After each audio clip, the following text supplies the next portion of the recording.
Jurčevića. Ide klub Repetitera Katničkog grobišta. Posebno mi je čast pozdraviti uvaženog muftiju Šefka Omerbašića,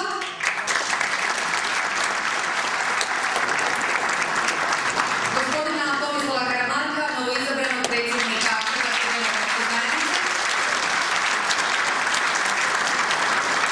Naravno, dvorana je zapravo puna uvaženih gostiju koji bi svaki ponaosob zaslužili posebno pozdravljanje, ali da sad ne pretvorimo cijelu večer u pozdravni govor, ja ću skupno pozdraviti sve članove Hrvatske vjerske, svih društvenih, političkih i naravno akademske zajednice u Republici Hrvatskoj.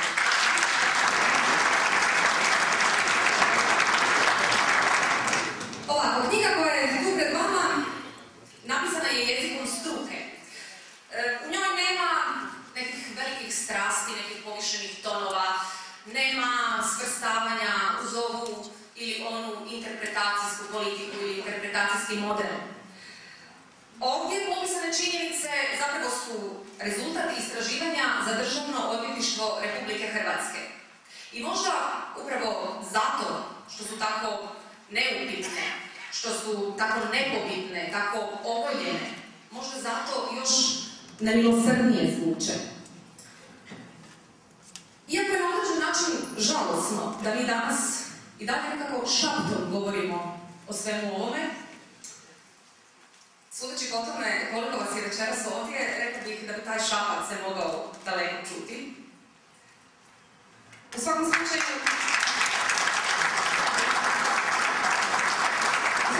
meni je drago i mislim da svi možemo biti ponosni na to što je jedna ovakva knjiga danas među nama. Knjigu će predstaviti uvaženi gosti, evo tu meni s desna. Ja ću ih kratko predstaviti, iako mislim da su to zaista ljudi koje posebno predstavljati ne treba. Tako dozvolite mi da pozdravim biskupa Gospićko-senjske biskupije, monsinjora Milu Bogovića.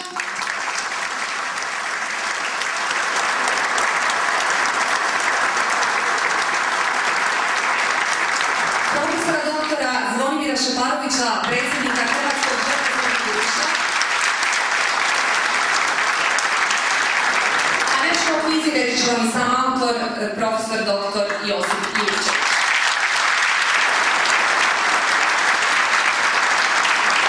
A prije svega toga, malo glazbe. Klasja Modrušan i Eva Kirkmajer-Bilić uveće nas u ovu večer skladbom Alessandra Stradele, Pietà Signore, vrlo prikladno, smiluj se, gospodine.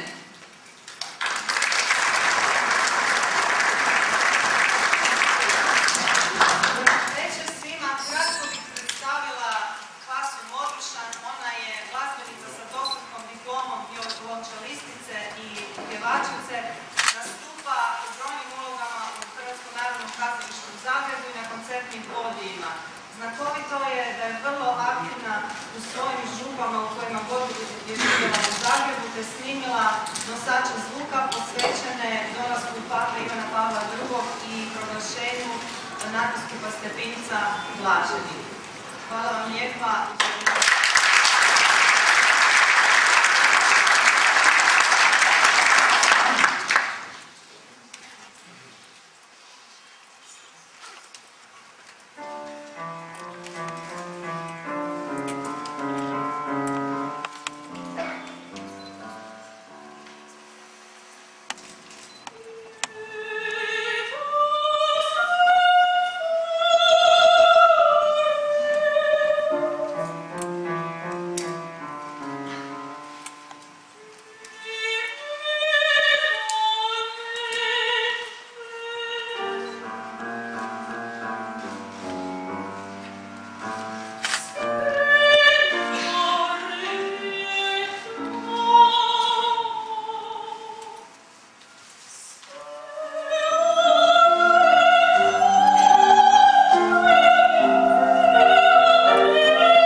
trebaju zajedno širiti istinu o svojoj tragediji.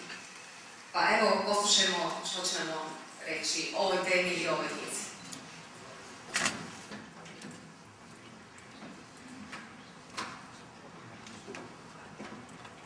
Sve vas pozdravljam, da ne nabrajam i da ne oduzimam vam dragocjeno vrijeme. Meni je veoma drago da mogu ovdje i ja biti glasnik žrtava koje nisu imale pravo ni na ime, ni na grob, jer su, kako su govorili njihovi mučitelji, izgubili život na strani okupatora i domaćih izdajnika, bilo na koji način kao borci, pomagači, simpatizeri, pa se zato i ne smatraju žrtvama rata. Tako piše i na 25. stranici Jurčevićeve knjige. Već dugo se prikriveno otkriva, ali nismo imali jednu stručnu i sveobuhvatnu knjigu koja bi to protumačila i popisala. Sada smo to dobili u knjizi doktora Jurčevića. Knjiga, da rečem ukratko sadržaj te knjige. Knjiga ima 3 glavna dijela. U prvom dijelu, koji je dosta kratak, imamo jasne podatke o nastanku grobišta i ključne podatke o svima njima. To nije tako teško pročitati i to svakako svima preporučujem. Jer ovako jasno i kratko teško da ćete negdje naći. U drugom dijelu je kategorizacija i popis žrtava i grobišta i stratišta. Tu su popisi po županijama za Hrvatsku, a izdvojeno je posebno za Sloveniju i Srbiju, jer i tamo ima stratišta i grobišta. U trećem dijelu je opširan popis izvora i literature. Ovdje je potrebno naglasiti, ja kao povjesničar nisam toga toliko bio svjestan, sve dok se nisam time počeo baviti onako intenzivno, da ta 1991. godina je prelomna, jer prije toga nije se smjelo o ovim žrtvama koje su ovdje ništa lijepo reći. Tek poslije toga moglo se njih smatrati ljudima, jer prije nisu bili ni ljudi. A dakako da i nakon te godine bilo je onih, kao što ih ima, koji oduzimaju i to pravo da su ljudi, nego ih ubraja u neke druge stvari. Od te godine govori se i pozitivno, ali nije prestalo obezvređivanje tih žrtava sve do danas i mislim da je i zato vrijedna ova knjiga i da je vrijedno da ste došli ovamo pa da nešto o njoj čujete. Slično djelo objavili su Slovenci o stratištima i grobištima u Sloveniji, a to djelo je prevedeno i na hrvatski. To djelo slovensko je zbornik u kojemu ima različitih analiza i prikaza. Ovdje se nalazi po prilici onaj materijal što je Mitja Ferenc objavio u toj knjizi, a ovdje je i sve ono što se od tih grobišta i stratišta nalazi i drugdje, dakako mislim na hrvatska. Jurčević je jedan od onih koji su jasnije i glasnije od drugih progovorili o komunističkim zločinima. I ovom svojom knjigom Jurčević probija zvučni zid šutnje, da se tako izrazim, o istini naše povijesti. Teme kojima su nas plašili, a mi nismo znali odgovoriti, nego smo se samo ljutili, nalaze se ovdje. On se s njima pozabavio i pritom pokazao izuzetnu vještinu i hrabrost, o čemu govore njegovi radovi o Bleiburgu, o iseljenoj Hrvatskoj, o Hrvatskoj i Bosni i Hercegovini, o Jasenovcu, nastanak mita, o Haškom tribunalu, o represivnosti jugoslavenskog sustava, o Hrvatskoj 1945. o Vukovaru i druge njegove knjige i radove. Kao i uvijek kod političkih promjena, tako je i nakon pobjede demokracije i uspostave samostalne Hrvatske države došlo do drugčijeg razmještanja snaga u sadašnjosti, ali i u prošlosti. Došlo je do pomicanja. Jurčević među prvima skida s nekih poznatih osoba titulu heroja i ubraja ih među zločince. Od nekih koji su prije bili ubrojeni među zločince naziva i hrvatski velikani. To je on tako jasno i glasno rekao da smo gotovo i mi drugi koji smo mislili po prilici isto da smo ostali gotovo zaprepašteni tom iskrenošću i jasnoću. Nije lako svakome dati pravo mjesto u tom premještanju, a niti je ispravno provesti jednostavno obrnuto preimenovanje zločince u pravednike i heroje u zločince. No prijašnji raspored svakako treba ispraviti, to nam je svima jasno. Neki se vješto sami premještaju, na koji to reče jedan gostički aforističar. Ja jučer, ja danas, bojim se da se ta dva ne potuku, jer se mijenjaju. A naš jedan povjesničar, vama svima poznati, reče mi osobno, a možda i vama to rekao, da on 1990. godine da bi pucao onoga majora iz 1945. A to je ista osoba, dakle sam u sebe, jer ne slaže se sam sa sobom. Kakav je nekada bio. Taj premještaj, to premicanje, svakako se zbilo i u nekom smislu je normalno, ali jasno je da i takvi ljudi mogu se premještati opet zbog nekih drugih razloga. Na tom ispravljanju Jurčević kao povjesničar i dalje radi, a knjiga koja je pred nama možda najzornije pokazuje neodrživost komunističke slike povijesti. Jurčević zapravo svojim radovima pokazuje da nije 1991. stupio u akciju udruženi zločinački pothvat, nego da je on tada poražen. Jurčević se ne boji govoriti o zločinačkoj čudi komunističkog pokreta, ne samo pojedinaca, nego pokreta, koji je za svoju uporabu ozakonio nasilje, mržnju i laž i tim pogonskim gorivom pregazio oko 100 milijuna ljudi. Ima i nasilja, i mržnje, i laži, i kod drugih, ali drugi ne misle da imaju na to pravo, a oni su mislili da imaju na to pravo. Nadamo kako su na grobovima, kada su nekoga pokapali, hvalili se, kako je taj mrzio, pa onda nabraju sve koga je naredio. Mržnja nije nikada nešto dobro. Kako je moglo doći do takvog neljudskog i necivilizacijskog postupka komunističke vlasti? Vjerujem da i vi nazočni tražite odgovor na to pitanje.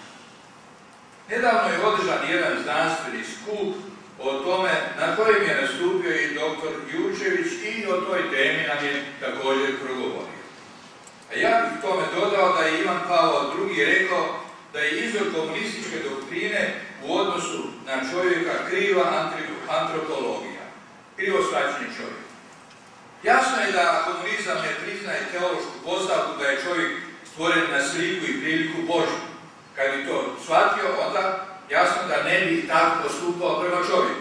Ali oni i ne vjeruju u Boga, prema tome ta logika uopće kod njih ne može nešto značiti.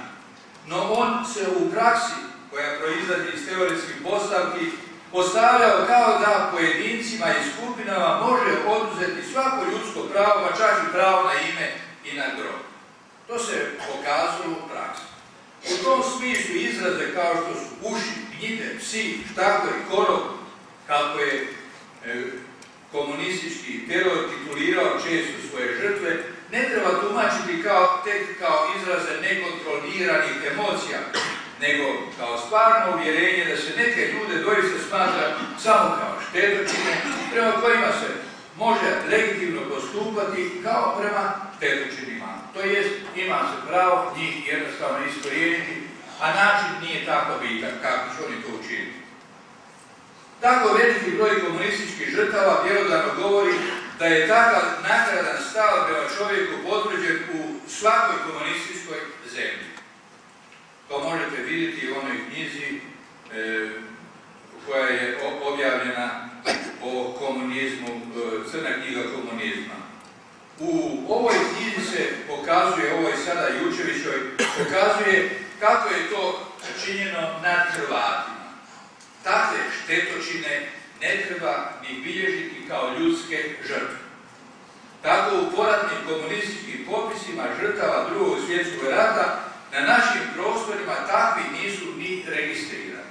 Jer nisu to ljudi. Jer ono što sam govorio, šta ćeš gnjide i pse ili registrirati među ljudske žrtve.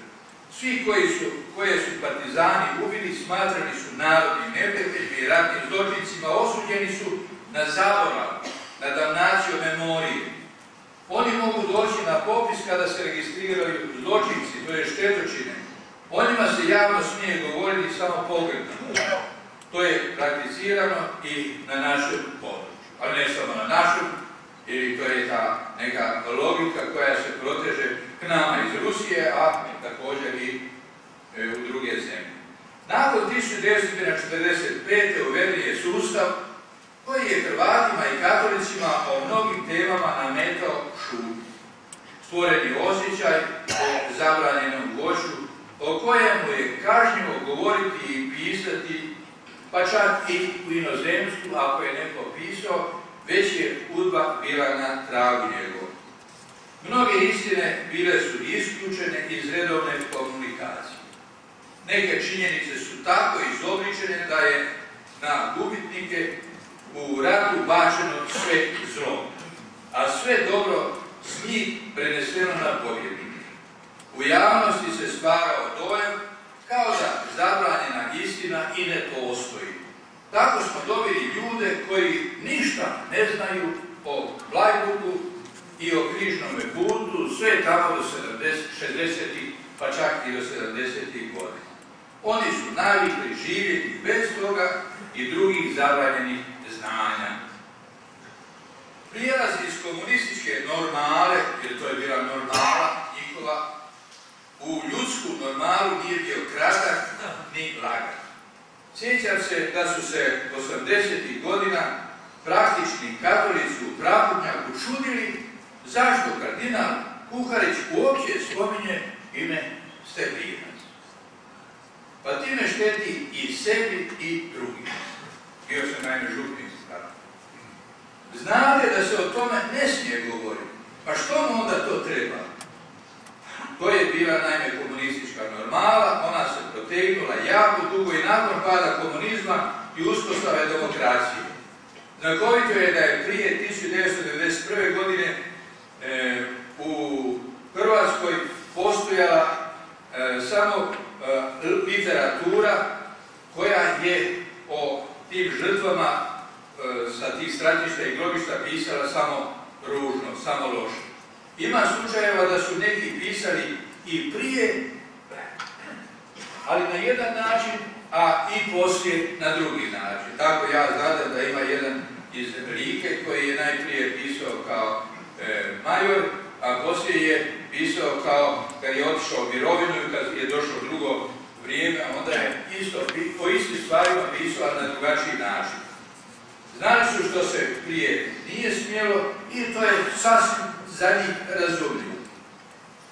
U onu normalu trebalo se uklopiti, a sada se treba uklopiti u jednu drugu i to je sasvim za neke shvatljivo. Naš govor još nismo doveli do jedne ljudske, a kamoli do kršćanske normale. I danas primjeri jedne gospođe koju sam sreo 96. godine, a imala je 96 godina. Pa sam je pitao, a gospođo, vi ste bili zajedno sa Franom Biniškim u zatvoru, tamo su ga mučili, nakon toga je on umro. Biste li vi nešto meni rekli o tome kako je to bilo? Bre, časti, o tome se ne smije govoriti. Imala je 96 godina, bilo je to 96. godine. Tako je to ušlo pod kožu, jednostavno da ona nije bez toga mogla normalno funkcionirati. Onda sam ja rekao, jer malo me izazvala, sretan vam put, bako, to jest u nebeske dvore. Nikako da prevladamo komunističke da priznamo dostojanstvo svih ljudskim žrtvama. Mnogi će ljudi određene stvari reći tek šapućući, samo pojedincima, u zatvorenome, kada se pripiju. Jurčević će svoje stavove izgovoriti trijezno, na otvoreno napisati. Dobro je kada se nađe netko da je dobro upućen u istinu i da je ima hrabrosti svagdje izreći kao što je Jurčević. Budući da govor o mučenicima i žrtvama i stradalnicima pretpostavlja ispravna povijesna polazišta, valja reći nešto i o teškoćama s kojima se muči naš današnji povjesničar na ovim našim prostorima.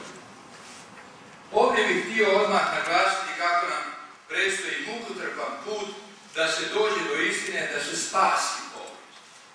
Mi povijest svoju trebamo spašavati. Ona je ugrožena i velike muke nam predstoje da otkrijemo istinu. Svaki od vas bi sigurno mogao reći mnogo primjera. Ja isto imam mnogo zagleda. Jedan je arhivski djelatnik, dakle ravnatelj arhiva, ne trebam se bojati reći njegovo ime. Donio mi je dokumente iz arhiva i rekao sada znademo dobro kako je stradao udbinski župnik. Pa otko znaš dobro? Pa evo našao sam to u arhivu. A da li ti znaš da u arhivu ima svašta? Da li znaš koje su istine položene unutra, da su to one koje je UDBA istražila, prisilila i iznudila i sada ti kao povjesničar to ćeš uzeti kao onaj arhivsko gradivo, to je i pravi izgled. I on je otišao čudno od mene, nije bio zadovoljan, tek kada je on našao u tom istom arhivu kvalifikacije koje je njegova baka dobila, koje su isto ubili. Onda je i on slavio došao k meni, pa je rekao, stvarno, vidiš kako sam bio slijep. A ja isto u mnogim stvarima čini mi se da sam slijep još i danas, jer sam jučer nešto vidio, a što prije nisam mogao vidjeti. A ne može se reći da sam bio neki zadovoljen komunističkim idealima ili da sam i nekad imao. Neki arhivi puni su izvornog materijala koji je nastao da se prijašnji komunistički sustav opravda, održi i drugima nametne.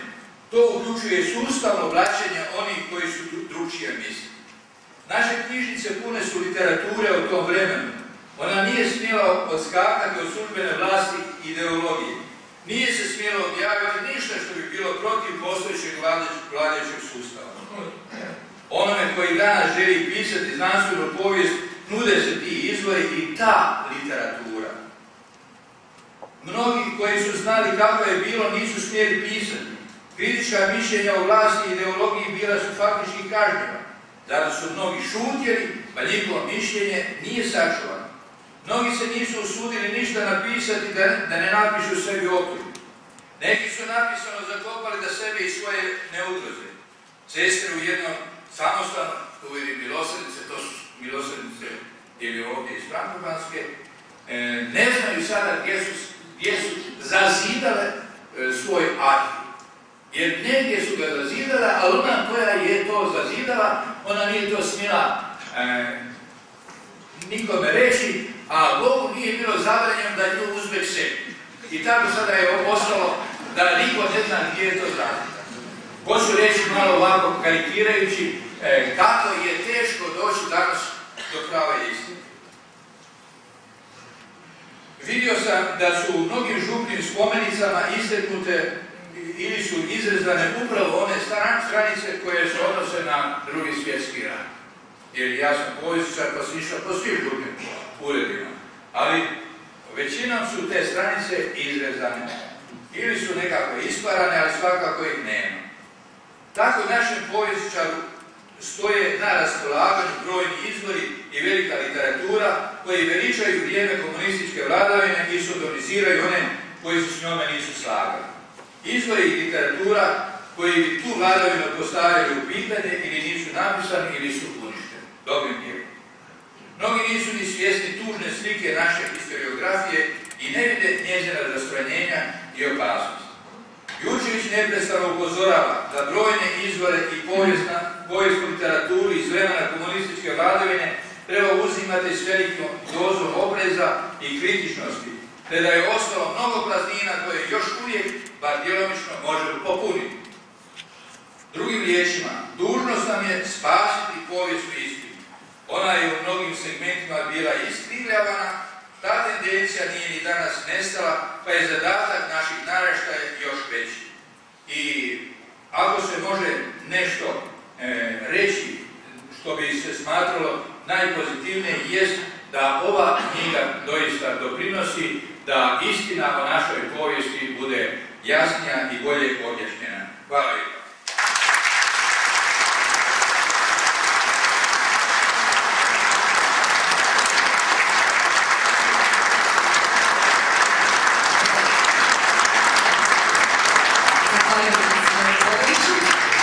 A sada poslušajmo što nam ima reći profesor dr. Zvonimir Šeparović.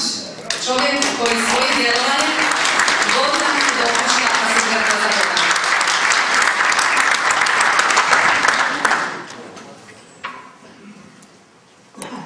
Dobro večer svima. Pozdravljam oca biskupa Efendiju, dragi prijatelji i goste, vodstvo HDZ-a.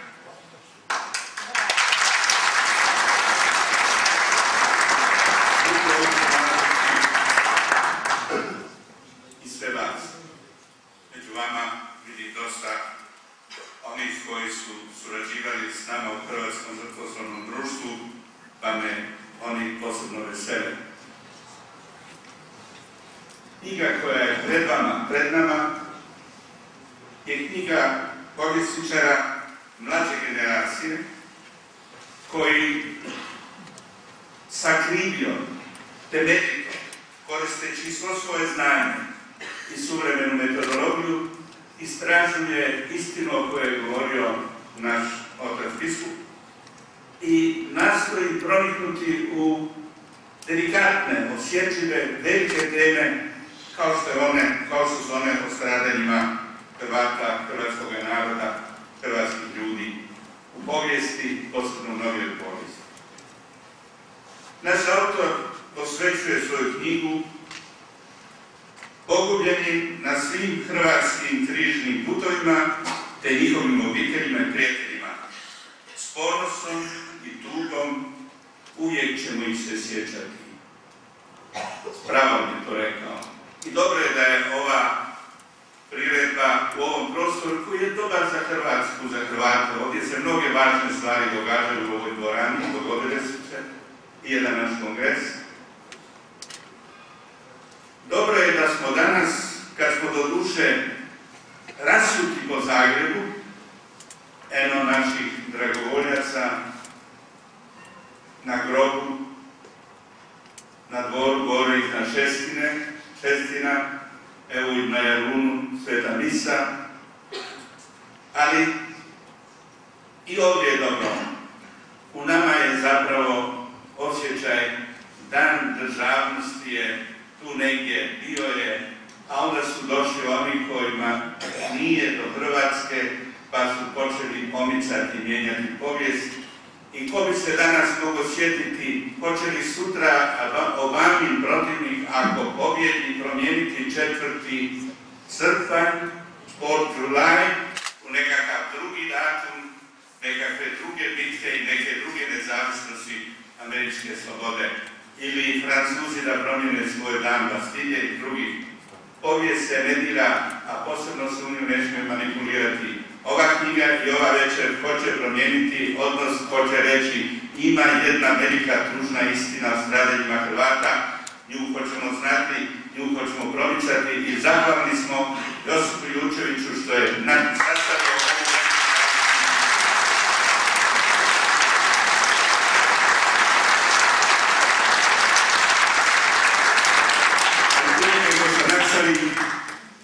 osjećam dužnost da vam prenesem jednu poruku. U ponedjeljak 21. ovog mjeseca, došavši na 14. svjetski kongres viktimologa u Haag, nije slučajno tamo, taj kongres održan od 20. do 25. Ali ja sam ponedjeljak, za taj ponedjeljak tražio i dobio. Da posjetim našeg junaka, viteza, generala, Antu Pavelića.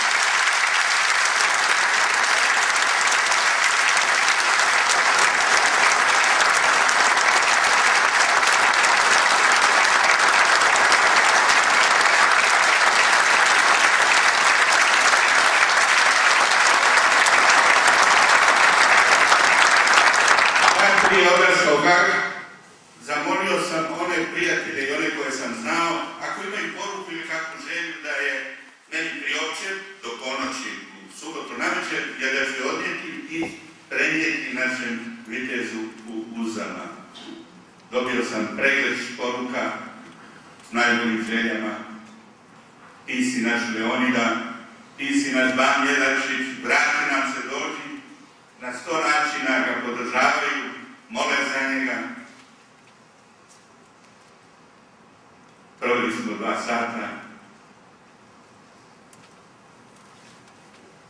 i pitao sam ga na kraju što imaš poručiti.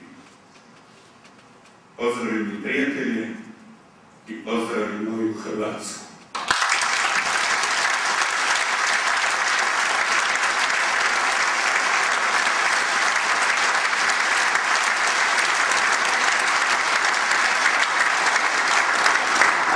A ulazeći u tu strašnu zgradu, to prokletstvo, ja sam pred nju doveo 110, toliko je stalo jedan poseban zrakoplov, vukovarskih majki, da prosvjedujemo protiv otrovne, blage, nikakve presude, osude trojici vukovarskoj, na čelu sa Šivančaninom, eno ga već reće, eno ga u Srbiji njegove. Prosvjedovali smo tada, išli smo do uprave suda i govorili ovaj puta idući prema Antinoj ćeliji za 100 tih mogućih rentgenskih i drugih pretresa, pregleda, sklidanja, cipela, ne znam, ali to se događa već i na zračnim lukama, ali u jednom času kroz 5 stakala u sasvim drugom prostoru, jednim hodnikom vidim poznato lice, pogledam bolje, a pogledaj taj mene, Mladić. I Mladić gleda mene, gleda njega i on meni nešto pokaže ovako, kao običajno pozdrav. A ja njemu onako kako je pozdravio srebreničke majke, ovako sam mu pokazao, neka znaš šta mislim o meni. Jer on je pregazio sa svojim tenkovima žive ljude na škabrnji našoj. I to je taj oblik našega petkoga stradanja. Naš dragi Josip Jurčević nije jedini koji se upustio u istraživanje naše povijesti. Srećom imamo sve više radova. I društvo kojem sam ja na čelu imalo je prilike pisati iz pera Vladimira Žerjavića, još u onoj državi, 89-90. tiskana knjiga o gubicima stanovništva Jugoslavije u Drugom svjetskom ratu, 89. tiskana. A to je bilo vrijeme kad je general Terzić tvrdio samo Srba, samo Jasenovcu više od milijuna. Kakva mašta zločesta, pokvarena. O našem stradanju, o stradanjima Hrvata objavili smo knjigu Milana, tada pokojnog Marušića, Žrtve komunističkih zlodjela u Zagrebu, svibanj 45. Sljemensko stratište, bolnica Brestovac i Gračani. Ja sam upisao predgovor, umro je nesretan, patuje za svojom Kutbinom, koja je bliska srcu našem ocu biskupu, i pisao je inženjer geodet, ali tražio je istinu, popao je po Sljemenu. U nedjelju je sveta misa u Gračanima, na jednom mjestu gdje su ovi nesretnici ubijali civile i vojnike i ostavljali pored puta i u jamama. Zagreb je sav jedno veliko grobište, stratište iz 1945. godine i nažalost nebrigom i naših vlasti,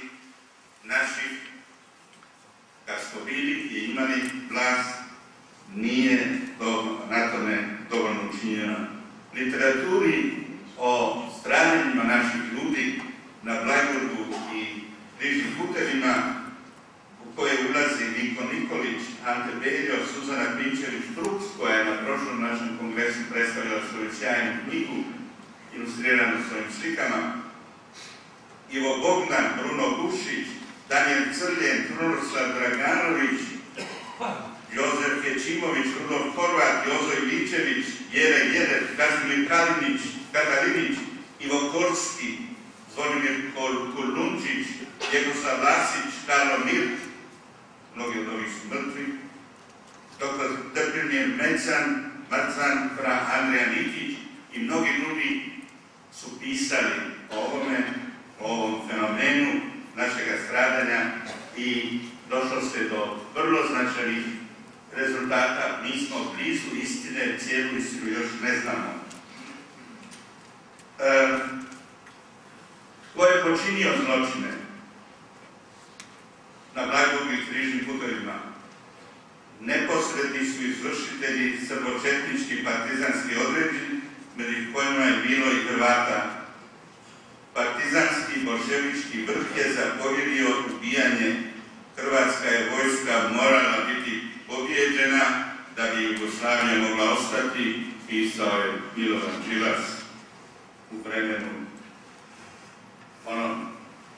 O žrtvama i krvnicima od istine smo još daleko. O žrtvama na Bleiburgu i križnim putovima ne zna se dovoljno. Ne znamo punu istinu. Daleko smo od egzaktnog broja stradali. Rasponi broja ubijenih su vrlo veliki. Po Željaviću bilo ih je 50.000, po Kataliniću i Nikoliću, preko 200.000 stradali. Prema nekim drugim autorima više od 300. Ivan John Prcela, nesuđeni Frantar, veliki autor, knjige i Hrvatski holokaust, misli da je ubijeno čak 600.000 ljudi. Naš veliki pokojni prvi predsjednik Republike smatrao je da se iz brojki ovih stvara mit, kao što je bilo protiv mita Jasenovca i protiv mita Bleiburga. Možda je i u tome bio pravu. Josip Aleksić iz glavnog stožera NDH, pozivajući se na knjigu Šramija, Kriz, Šauplac, Kroacije, navodi ocjene Leitzmana da je poslije Bleiburga palo u jednom mahu ništa manje od 1500 žrtava, da je u ratu palo 300.000 hrvatskih boraca itd. Ove brojke zahtijevaju da se promijene. Da spomenem još jednu asocijaciju koju imam na nedavni boravak u Hagu. Na ovom kongresu kojem sam predivao, bila je jedna odvratna tema. Nerado ću je izgovoriti. Tema je bila zločini pedofilije u Rimskoj katoličkoj crkvi. Referat dva, jedan Holanđanin i jedan Belgijanac. Ovaj Belgijanac je sa Katoličkog univerziteta sveučilišta Leuven, a ovaj je bio neki funkcionar, bio na čelu komisije, govori Holandec, ukleti Holandec. Kaže on da je znanstveno pristupio problemu u otporu kojeg su govorili o tom problemu i kaže tako smo ustanovili da je u ustanovama, a tražili su zločine iz ranih 60. i 70. bilo 10 do 20.000, a da je zajedno sa onim slučajima iz institucionalnih zlouporaba spolnih mladih ljudi od strane svećenika bilo više desetina tisuća. Ja sam ustao, rekao sam, ja ovo ne mogu više slušati, ovo je šok, jer ovo nije znanost, to je aproksimacija. Koji je to dokaz da je nečega bilo više desetaka tisuća? To je najmanje 20 ili recimo 50.000, to nije znanost. Hoću vam reći da mi tih zala je bilo, naravno, tih pogrešaka i pogrešnih usmjerenja i nesretnih događaja je bilo i Vatikan je reagirao. U Americi se dogodilo također, ali ovo je bila jedna otvorena manipulacija. Ova usporedba nije jako primjerena ovdje, ali hoću reći, treba nam znanstveni pristup, treba ozbiljno proračunati i iznijeti samo ono što je izvan raspolite sumnje, ono što smo sigurni da se doista dogodilo, a ne da obećate i tako da napustim taj slučaj. Ono što je važno za ovu knjigu, to je da ona zaista jest, ima tendenciju biti znanstvena. Ona je dio jednog projekta. Projekt su radili, da citiram doslovno, Državno odvjetništvo, DORH i Hrvatski državni arhiv sklopili su ugovor o znanstvenom istraživanju, citiram, o ratnim zločinima počinjenim krajem i neposredno nakon Drugog svjetskog rata nad vojnim zarobljenicima i civilnim osobama s područja tadašnje federalne države Hrvatske. To smo htjeli pokazati da to nije s područja NDH, jer onda bi morali uključiti Bosnu i Hercegovinu, nego su u ovom našem vremenu 2007. uzeli vrijeme oko 45. godine i cilj istraživanja je znanstvenim i stručnim metodama prikupiti i sistematizirati i prezentirati podatke, odnosno činjenice koje se odnose na predmet ugovora. Josip Jurčević, profesor u najboljim godinama, postao je prvi suradnik, stručni u tim pregovorima, a u ugovoru godinu dana kasnije preuzima obveze glavnog istraživača. Cijelo istraživanje ima 3 osnovne grupe podataka ili razine. Prvo o mjestima stratišta i grobišta logora, drugo o žrtvama, pogubljenima i treće o počiniteljima, organizacijama i pojedincima. Autor navodi teškoće koje je imao, kao što i sada imamo teškoće, sabor, jer to onaj Hrvatski državni sabor iz 90. godine koji je donio briljantni ustav. Taj naš sabor koji više nema županijskog doma, koji u ovim stvarima donosi na prečac odluku o tome da neće više biti pokrovitelj Bleiburga, time pokazuje prezir prema istini, prema Hrvatskoj, istini o Hrvatskoj, a onda i ovo imaju, u temeljima je jedno povjerenstvo za istraživanje, čuvanje, otkrivanje i obilježavanje grobišta koje hoće priklopiti, uključiti, odvesti pod šešir, pod kišobran jednoga ministarstva koje bi onda naputuje da to sve ukine. Mislim da je i na nama i ovo večeras što govorimo i ova knjiga koja će se pojaviti, to je taj put da se istinom, istraživanjem, da se ukazivanjem na to da su se stratišta i gubilišta i velika grobišta, masovna i pojedinačna, dogodila i da ih je vrijedno i da smo dužni poštovati, ne da bi se vraćali u povijest, nego da bismo povijest zaustavili, ali tamo gdje znamo istinu, šta se tada tamo dogodilo. I to je sada naš dragi autor učinio vrlo mnogo. Pokazao je da je da su povijesne okolnosti takve da je to revolucija koja je unaprijed planirala, pripremala, organizirala i izvela masovna ubijanja. Organiziran je gnoj, Osna, kasnije Udba, i oni će vršiti obračun sa hrvatskim narodom, govorimo sad ovdje o Hrvatima. Tome će se priključiti jedan umjetnik, nije više živ, Murt, koji crta jednu svoju spačku, jedan plakat i traže žrtve, traže osvet. Ako je on umjetnik, trebao biti intelektualac, produhovljen, dobar čovjek sa razumijevanjem.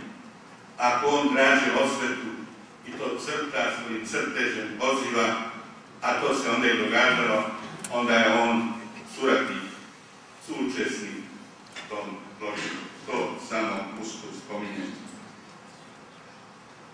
Ono što nas zanima, posebno to su masovne grobnice.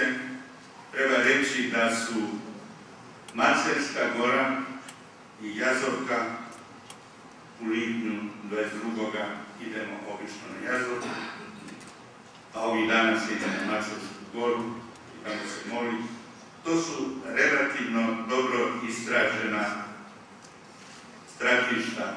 Istraženo je tezno, jer su Slovenci, kopajući za svoj autoput od Maribora prema zapadu, naišli na teznom, na užase dubokih, jakih jama, tenkovskih rovova, u kojima su našli više od 30.000 mrtvih.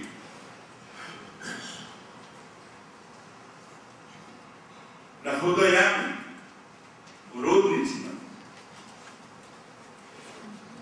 naše ljude, pretežno Hrvate, bacili su tunel i pregradili, zatvorili, nisu više mogli izaći. Žive su ih zatvorili tamo. Po prvim nalazima najmanje 7.000 ljudi. Na Kočevskom rogu, Dalmatinci, tu nas ima dosta. Dalmatinska 11. dobija zadatak i prihvaća ga. I izvršava ga mrtvo pod vodstvom Srbina Cime Ljubajića, koji priznaje da je ubio 30.000, da mu je žao da nije više. To su te naše istine koje oni ne čuju. U Kumrovcu i dalje pjevaju po šumama i gorama. Ovi dana list jednih koji ima visoki tiraž relativno donosi 100 slika od 100 situacija, jedno od pita i ovoga. To je katastrofa. Taj prezir prema istini, to forsiranje jedne laži, to promoviranje jednog zločinca o inerciji, jer je bilo nesvrstani, jer se je događalo, ne znam, što je se pobunio protiv Stalina, ali nije u tome sve. Ja mislim da smo dužni reći još nešto o nalazima ove knjige, a to je da je od ovih 1517 stratišta i groblja. To je jako mnogo, a to nije sve. Još se ne za sve. Josip je naš uspio sa svojim timom, znanstvenom metodom, pronaći da ima 1517 stratišta. On je i proširio istraživanje, nije ostao samo na 45. i Poraču, već je, u ugovoru je bilo od 40. i 44. do poslije, do 46. On je proširio na cijeli rat, to je u redu, i Porače 46. i poslije. I naravno, našao je da je Jasenovac radio pod navodnicima, da su ga punili i u njemu ubijali iz osvete po Murtiću, umjetniku, još i 48. godine. Od ovih 1517 stratišta i grobišta, 56% je u Hrvatskoj, 6% u BiH, tamo je stvar u zaostatku. U Sloveniji 38, gotovo 40%. Od žrtava civili vojnici su 28%, vojnici 30%. Rekao bih samo. Nepoznato 24. Počinitelji zanimljivi podaci do kojih je došlo istraživanje, jugokomunističke vlasti, kako ih naziva naš autor, su počinile 89, dakle gotovo 90% svih tih zločina, talijanska okupacija 8%, partizani i četnici, valjda zajedno ili jedni drugi, 1,5%, vlasti NDH 0,13%. To će izazvati naravno stanovitu pažnju i nemir kod onih koji podržavaju Goldsteina da uđe u Hrvatsku akademiju znanosti i umjetnosti kao velikog povjesničara koji je otkrio genocidnost hrvatskog naroda. Oni će se uznemiriti na tu brojku kao što su se uznemirili bili i na nalaze komisije povjerenstva za istraživanje zločina rata i poraća Hrvatskog sabora, koji su vrlo brzo Račan i njegovi i Budiševi u vladi ukinuli. I ja vjerujem da se Budiša podbunio zbog toga, ali oni su ukinuli to povjerenstvo i ovo više nema, a ovo što se formira, to je negdje manje. Među mjestima koja su jako stradala su, recimo, Ogulin ima 30 ratišta i gubilišta. Makarska ima 15. Označi su na jugu bili vrlo aktivni. Zagreb i okolica 116.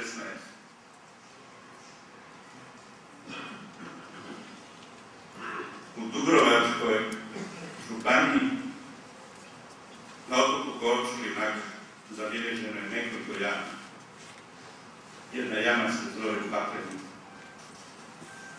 U toj jami na Svetoga Roka 16. kolovoza 1943. bačene su žive 3 osobe. Jedna od njih je bio moj stari brat. Ove godine dovršen je postupak identifikacije. Ja sam tužan i sretan. Ali ovdje je umjesno spomenuti jer je Josip naveo Paklenicu kao jedno od mjesta ratišta i grobišta na Svetoga Roka 16. kolovoza 2012. ćemo pokopati posebne zemlje ostatke naših pokojnika na pravi način. Ja bih želio reći na kraju nekoliko riječi o ovom dragom čovjeku,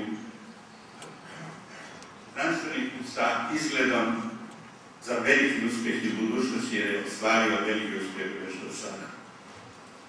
Da nije napisao ništa i o knjigu Bleiburg, učinio je mnogo, a učinio je mnogo stvari i dobrih stvari.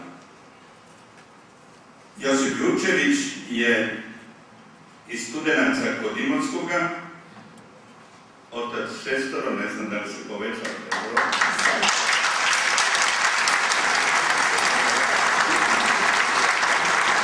Slobodno je kako se povećao.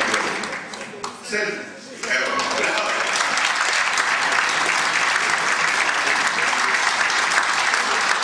Mijenja pogrešnu sliku o povijesti Hrvata i mijenja demografsku sliku koja je tužna u Hrvata.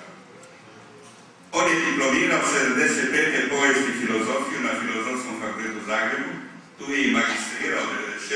s temom problem proučavanja žrtava Drugog svjetskog rata na području Hrvatske, a doktorirao 2000. sa temom represivnost jugoslavenskog sustava u Hrvatskoj 1945. godine.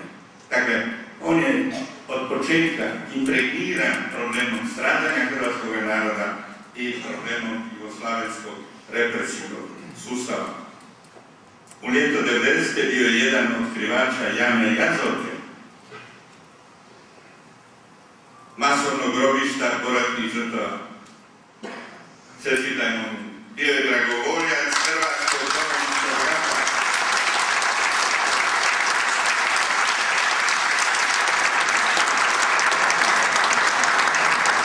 Od proljeća 1991. a u Hrvatskoj vojsci je ostao do ljeta 1992. U tom razdoblju osnovao je i bio prvi ravnatelj Središnjeg arhiva MORH-a, te je stekao časnički čin djelatnog bojnika Hrvatske vojske.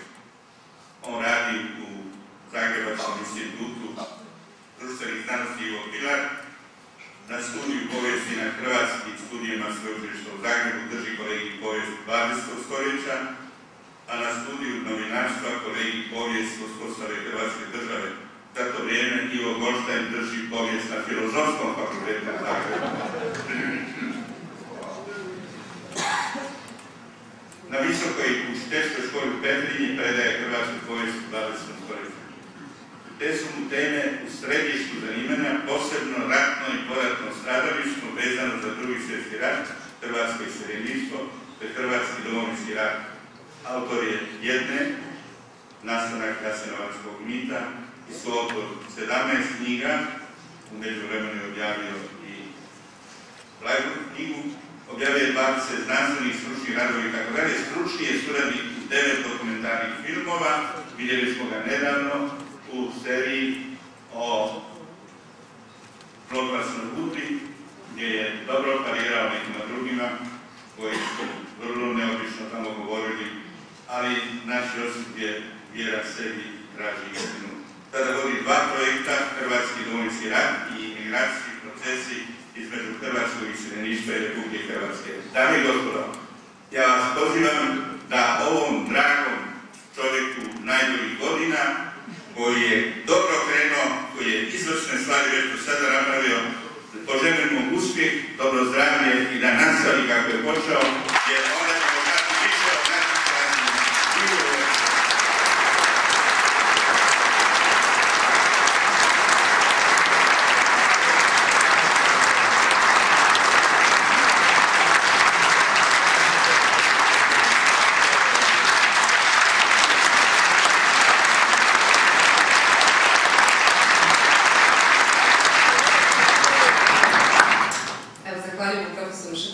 Na ovim inspirativnim riječima, a sada još malo glazbe. Arija Jelene iz opere Nikola Šubić-Zrinski, naravno u izvedbi Klasije Modrušan i uz klavirsku pratnju Eve Kirmer-Milić. Thank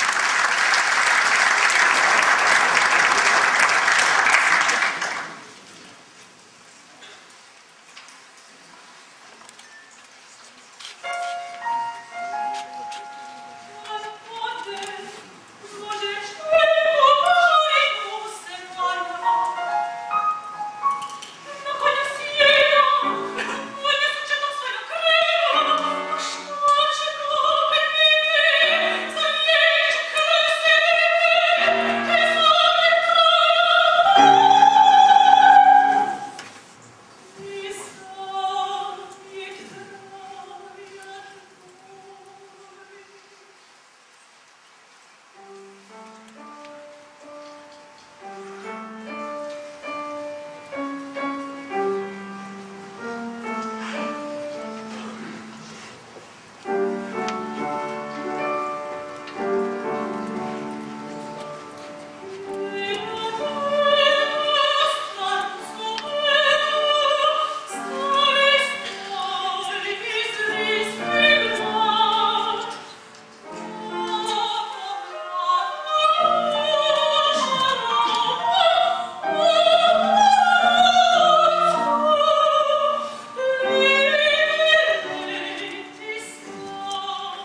hoćete? Glasan.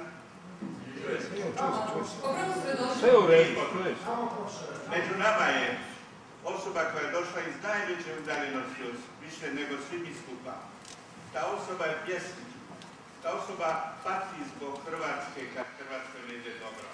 Ona u dalekom Vancouveru plače za Hrvatskom i došla je ovdje večeras. Gospođa Vera Valčić, Veri, pozdravljena.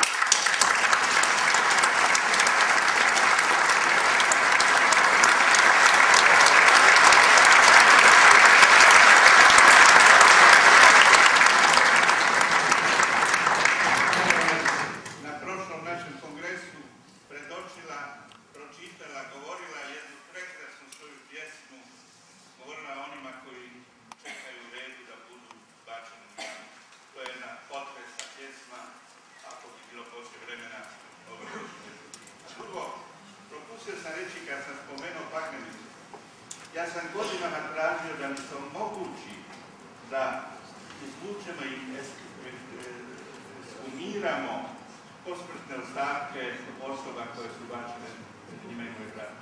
I onda sam vidio da ne ide, pa sam se obratio tadašnjem ministru Karamarku, rekao sam, molim vas, ministre, pomogite. Kad sam objasnio, rekao je, za 10 minuta zvaće vas šef policije u Dubrovniku. Za 7 minuta me već zvao, rekao je što treba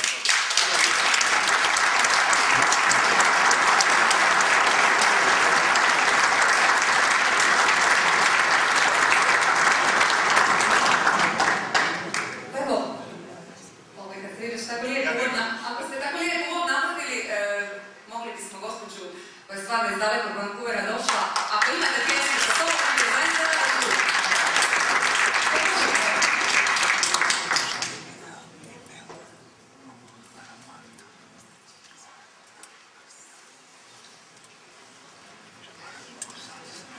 Mi ćemo rado pričekati, ja vas neću posebno najavljivati jer je to tako lijepo napravio profesor Šeparović. Evo, izvolite. polako.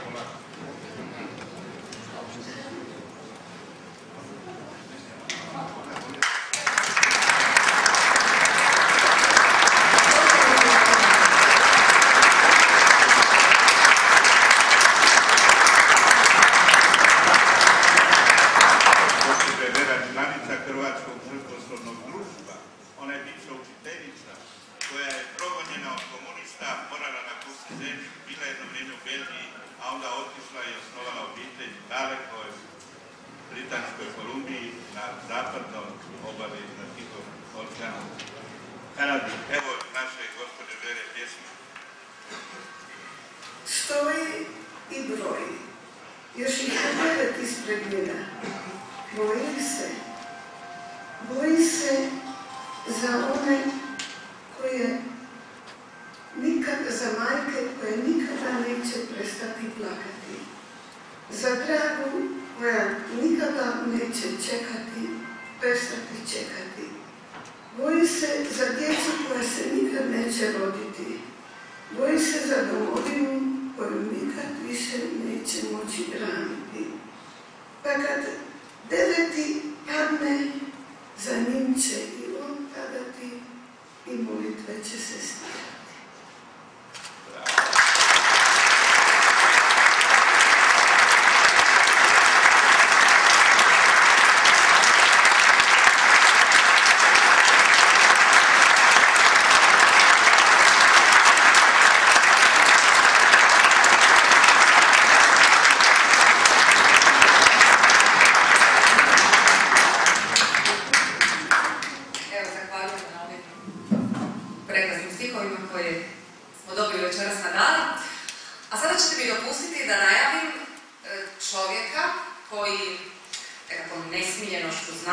Ali još više možda istinskom, trajnom, životnom predanošću stalno nas upozorava kako se istina šutjeti ne smije. On je dobio već nekoliko pjesma večeras, ali ja vjerujem da će sad ponovno dobiti jedan veliki odlični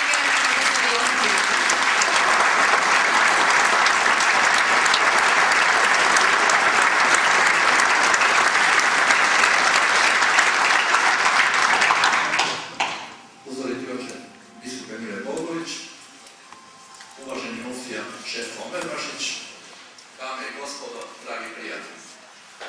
Nadam se da nećete zamjeriti što ću posebno pozdraviti novo vodstvo HDZ-a na čelu sa predsjednikom.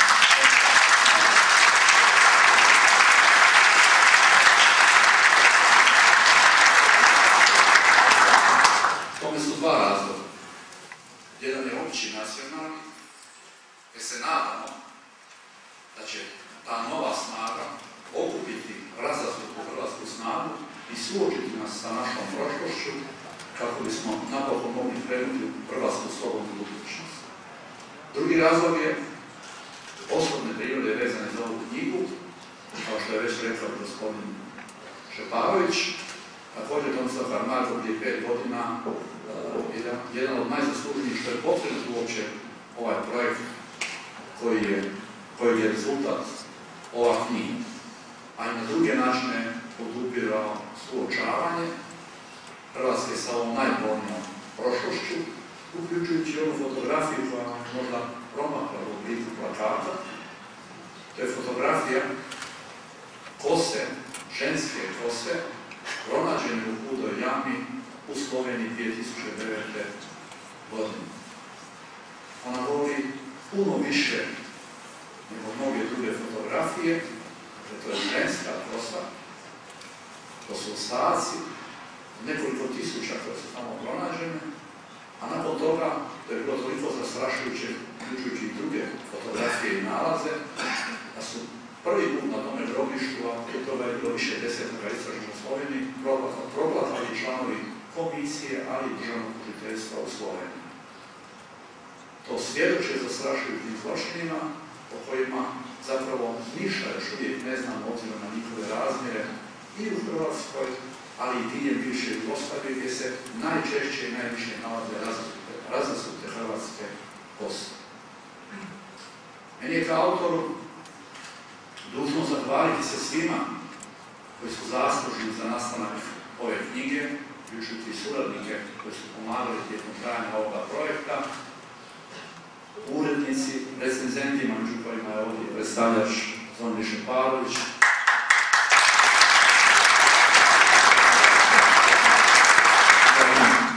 dragi hrvatski poetka Dragutin Pavličević,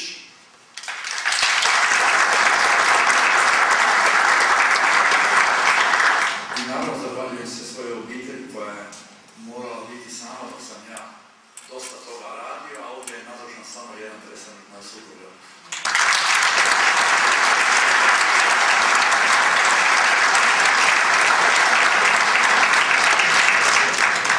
Posebno zahvaljujem ponovno predstavljačima monsignoru Miri Bogoviću,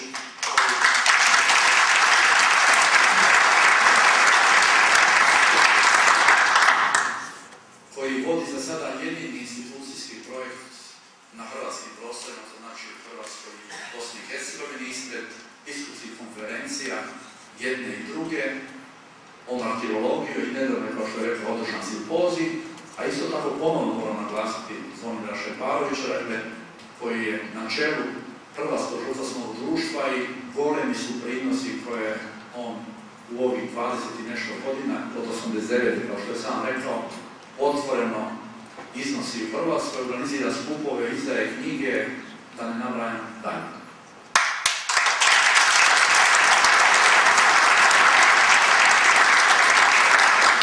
Eto tako da ih ja nisam slučajno zamolio da oni budu s nama večeras ovdje da predstavljaju knjigu, jer sa obojicom intenzivno surađujem i na ovoj temi. Neću vas ja puno zauzimati da se radi o ovoj knjizi, dovoljno rečeno večeras. Nadam se da ćete knjigu pročitati. U svih knjiga kojima sam autor su autori koje sam uređivao, ima ih više desetaka. Ovo je na neki način najjednostavnija knjiga, ali najsnažnija knjiga, gdje se u njoj nalaze upečatljive i nepobitne činjenice o preko 1700 masovnih prikrivenih stratišta i grobišta koji za sebe ostavio jugoslavenski komunistički režim.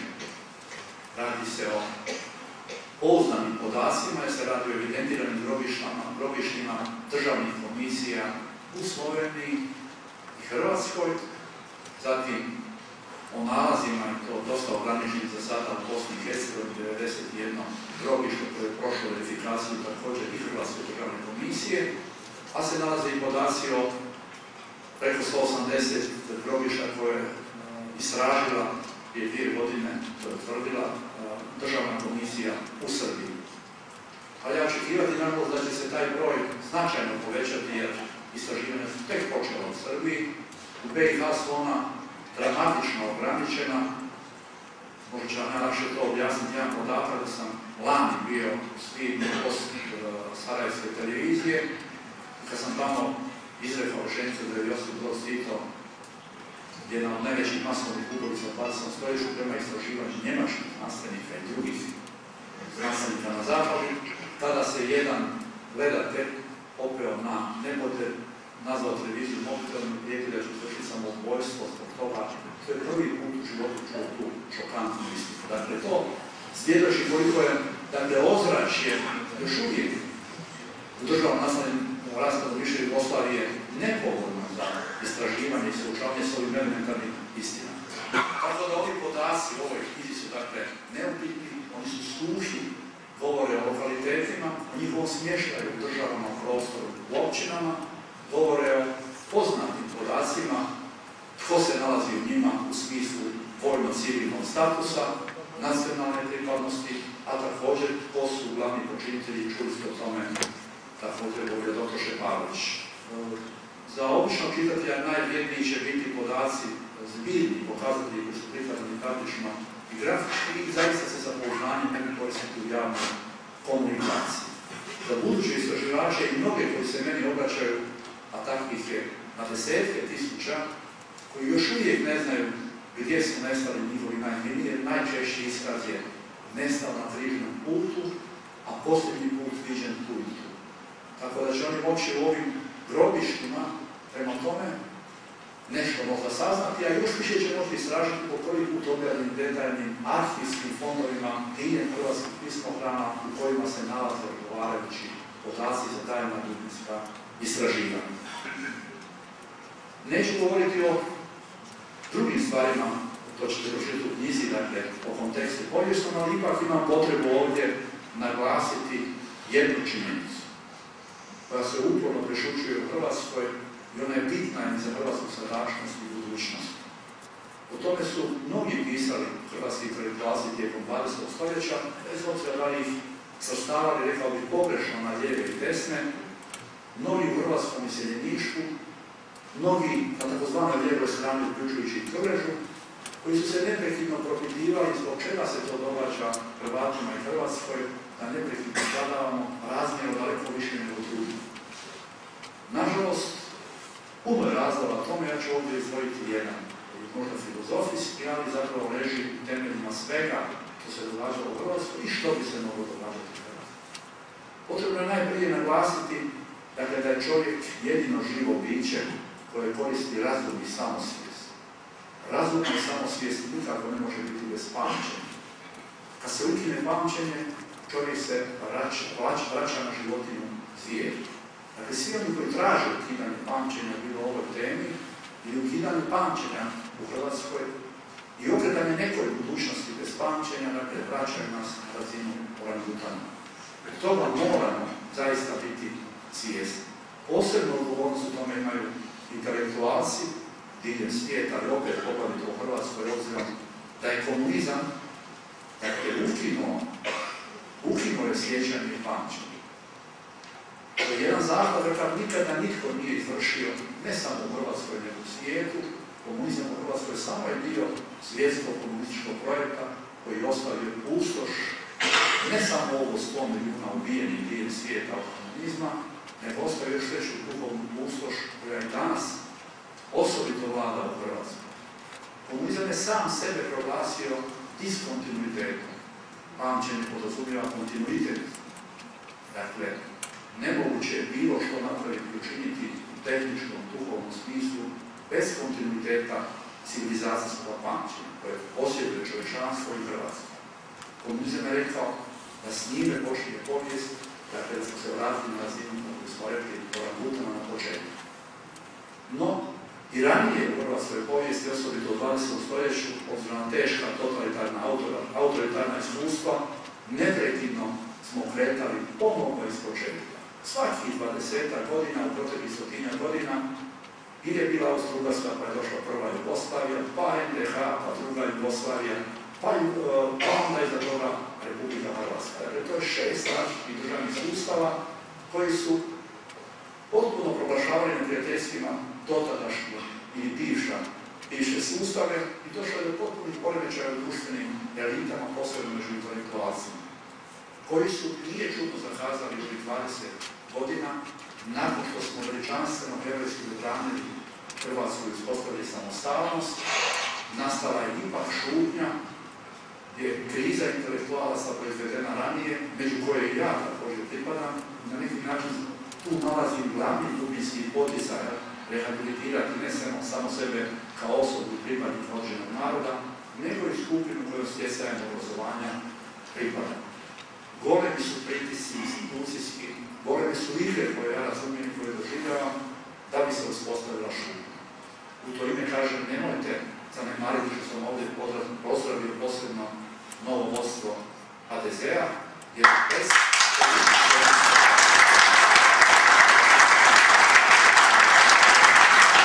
bez legitimnog političkog, dubinskog, institucijskog zahvata i promjena na čvorišnim mjesecima u hrvatskim državnim i društvenim institucijama, mi ćemo dalje biti pritiskani da budemo orangutan, a mi to ipak nismo.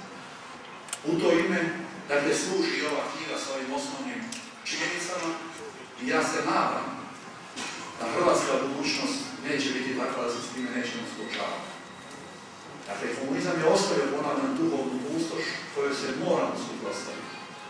Sve što se događa u Hrvatskoj čini se da nas vraća nazad. I to mislim da ne moramo argumentirati, to imamo dovoljno javnih političkih, pogotovo u zadnje vrijeme argumenata, ali i dovoljno osobnih sudbina da tome svjedočimo. Nitko nije pozvan osim nas promijeniti našu budućnost. To ne možemo bez suočavanja sa istinom, sa pamćenjem koje su nam oduzimali, a pogotovo komunizam. On je izvršio ne samo pogubljenja, no nije proizvao samo ovih za sada, otkrivenih samo 1700 grobišta, on je pogubio sve institucije, pogubio je sve što je postojalo u javnom prostoru, pogubio je naše pamćenje. A bez pamćenja nije bilo Hrvatske, nema je danas niti će biti. Sa tom osnovnom mišlju molim vas da pogledate i ulistate tu knjigu i svako to grobište sadrži ovakve nalaze kao što vidimo na ovoj slici.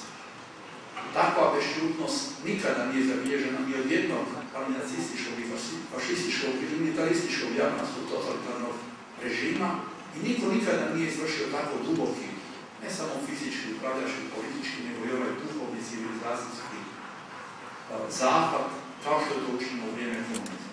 Nažalost, evo s time ću završiti, istražujući, uspoređujući procese ovih 20 godina, procese dekomunizacije, kako ih neutralno možemo nazvati u cijeloj komunističkoj istočnoj Evropi, nigdje nitko na pozicijama javne moći, koliko god možda još uvijek se poistovjećivao sa komunizmom, ne želi to isticati.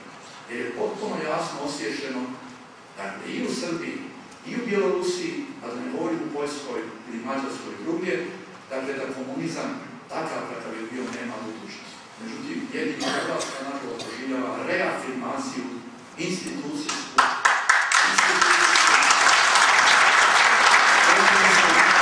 komunizma i zato je potrebna Hrvatskoj politička snaga, te govori kao povijest, koji zna što znači povijest, koliko ona povezana sa budućnošću, dakle, politička snaga koja će okupiti sve različite hrvatske snage. Nadam se da će činiti iz ovoj knjizi i suočavanje sa njima gdje nema interpretacije, suhi podaci, pridonijeti tome. Ako to bude dio toga procesa, ja ću biti veoma zadovoljan. A vama još jedan put hvala što se u ovolikom broju odazvali se i nadam se da ćete istinu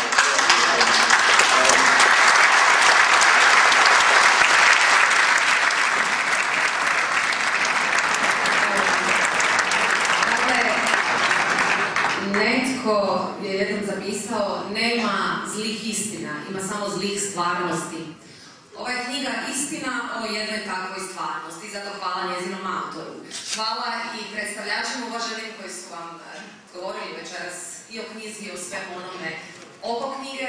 Zahvaljujemo i našim krasnim glazbenicama koje su pokazale kako se istina može svjedočiti i glazbom. Naravno, hvala i svima vama koji ste večeras tu. Ako je slučajno netko propustio dobiti potpis na knjizi, profesor će još neko kratko vrijeme nakon predstavljanja ostati kako ne biste bili uskraćeni. A budući da smo ovu večer ušli glazbom ćemo i završiti. Ivan plemeniti Zajec, domovini i ljubavi. Doviđenja. Naravno, zaboravio sam zahvaliti našim glazbenim umjetnicama, pa tu grešku ispravljam, i zaboravio sam pozdraviti našeg hrvatskog Mendelu, kako kažu, našeg hrvatskog umnika Marka Veselicu.